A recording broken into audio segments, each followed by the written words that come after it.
Hey everyone, welcome to your 11th HTML5 tutorial. Today let's talk about hyperlinks or links as they are more commonly called. Links are found in nearly all web pages. You can click on links and jump from page to page. We have navigation bars, menus of links, teaser cards, pages of article titles, all begging us to click to see more, click to go elsewhere. These are all links. Links are really what make the web a web. Even the fact that it's called the web is because of how different parts link to other parts, creating a web. So let's get right into how you create a link on your page. The HTML tag defines a hyperlink. Links are also called as anchor links, and that's where we get the A for in the A tag or the anchor tag. When you see an anchor tag, you are going to need to make sure that you have two different parts. You need a hypertext reference and you need content. The hypertext reference is just the reference to the location of the new content. It points to where we want the link to go. It is written as an href attribute in the opening A tag. Href stands for hypertext reference. So in this case, I used https www.youtube.com. That tells a browser if somebody clicks on this link, this is where I want to request the new page from. The content is what we call the clickable part, which is the part of the link that will be visible to the user. Let me show you an actual coded link here. So clicking on this part, that is the content part, will send the reader to the specified URL address. The content is put in between the opening and closing tags. In this case, it's just the text YouTube. I would actually click on this underlined text that says YouTube. But in some cases, the content might be an image instead. By default, the A element is an inline element. That means it can easily go in the midst of the flow of some text. Let me show you some examples of this. I have opened the same code that we were working on in the previous tutorials, but you are free to create a brand new HTML file as well if you are also coding along. You can see I have a paragraph here and I want to make these words into a link. So I will first create an A element around these words. Then inside the opening A tag, I will type in the href attribute, and inside the quotes, I will put the URL for where I want the link to go. So let's put https://www.youtube.com. And just like that, these words have turned into a link. If we click on it, it goes to YouTube. Similarly, we can wrap A tags around anything. Here's a link wrapped around an image element. So the H reference for this A element is the same, the YouTube address, and what we have changed is the content that goes between the opening and closing tags, which is now an image instead. Don't worry if you don't know about HTML images yet, we are going to learn about them in future tutorials. Now if I click on this image, it also goes to youtube.com. You can also put a link around more complex content like a teaser card. Or we can wrap it around several other elements, creating a whole group of things that all become linked. That's how the A element and the href attribute work. By default, all unvisited links appear on the browser with a blue underline. Visited links are underlined and purple, and an active link is underlined and red. To see an active link style, just hold the click on a link. And like for other elements, you can use CSS to even style your links to give them another look. Now let's look a little more deeply in the URL that we put into the href attribute. I was just using the https www.youtube.com. Let's talk about the wide variety of what can go in there. Some of the most common are called absolute links. We also have relative and internal links, and I'm going to show you examples of each one of those. If you are linking to something out on the web or some other website, you have to use an absolute link. To create an absolute link, we need to put a fully formed URL or the whole URL in the href section.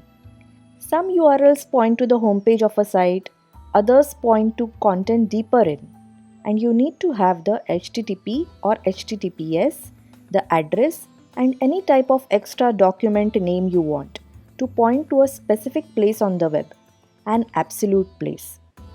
All of these are what make up an absolute URL. When we use a modern browser these days, we can get away with just typing youtube.com up in the URL bar, and the browser will fill in the rest. But when we make a link as a developer or someone adding content to the website, we need that http:/ or https:/ part. HTTP stands for Hypertext Transport Protocol. The examples of links that we have seen so far in this class are all absolute links, as we were using the full URLs in the href. Now let's talk about relative links. Whenever we are linking to something that's on the same site in the same domain name as the page that has the link, we can use what's called a relative URL. Let's take the example of the web page that we are building. It's not out there on the internet yet. Eventually, we are going to launch this site at https www.myfavoritethings.com. But meanwhile, I am working on a copy of the site on my local computer. If I want to link a page animals.html which is on my computer, and I use the absolute URL for the link like this, https www.myfavoritethings.com/animals.html, then the browser will keep trying to get the pages or files at this address, and we don't want that. When we are working locally, we want all the links to connect to the local copy of the files.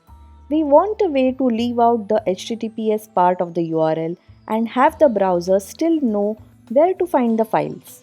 So that's when we use relative URLs. Creating a relative URL isn't just useful for the A element.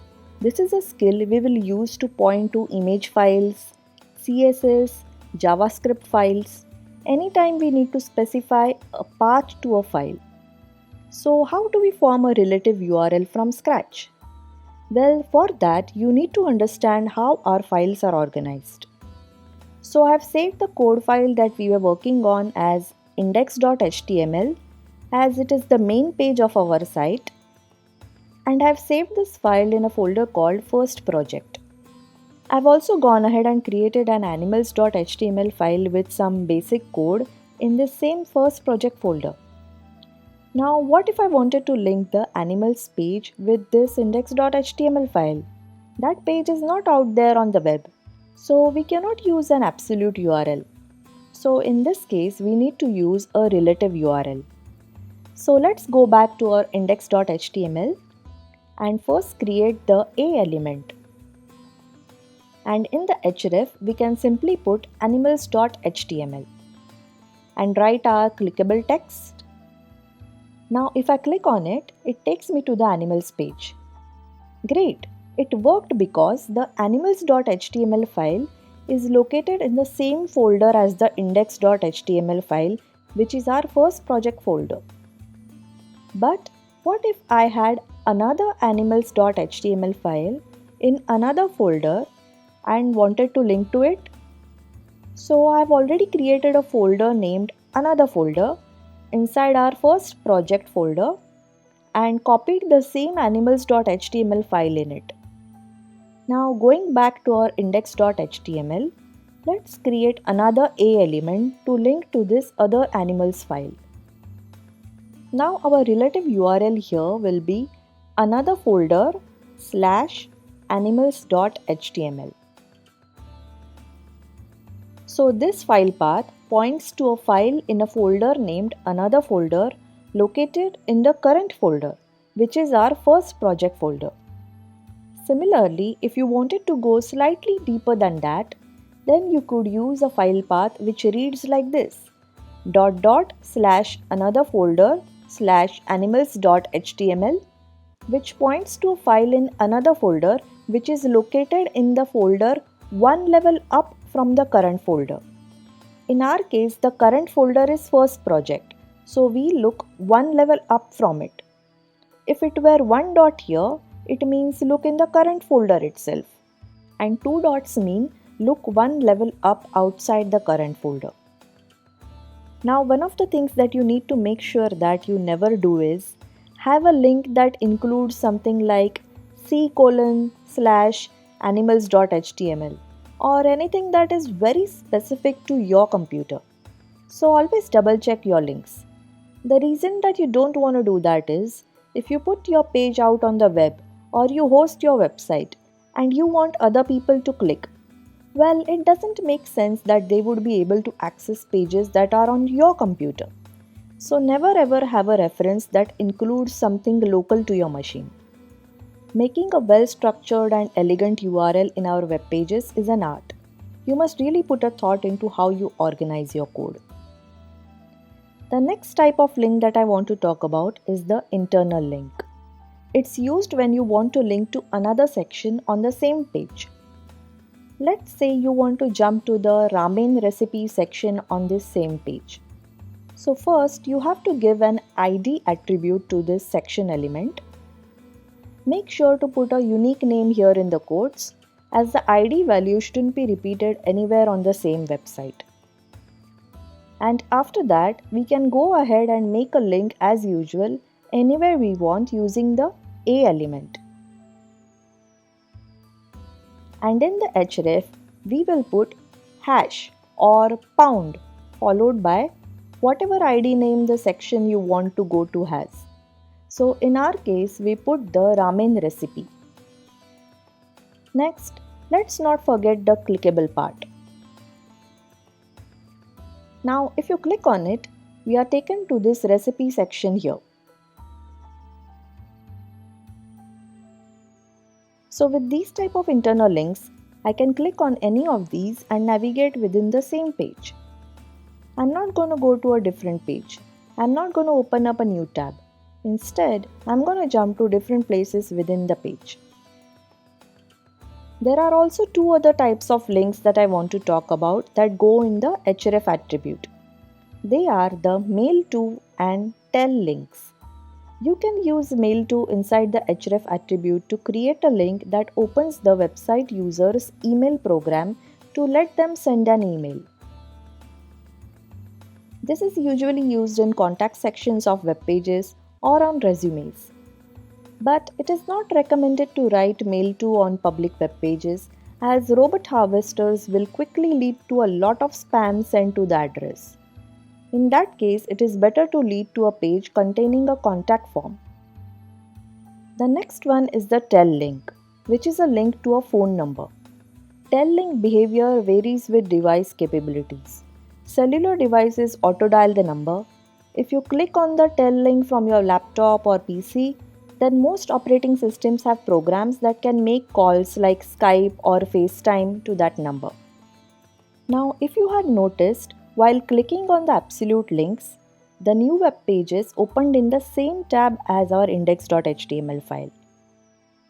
But what if you wanted to open the new web page or website in a new tab in the browser when a user clicked on a link on your web page?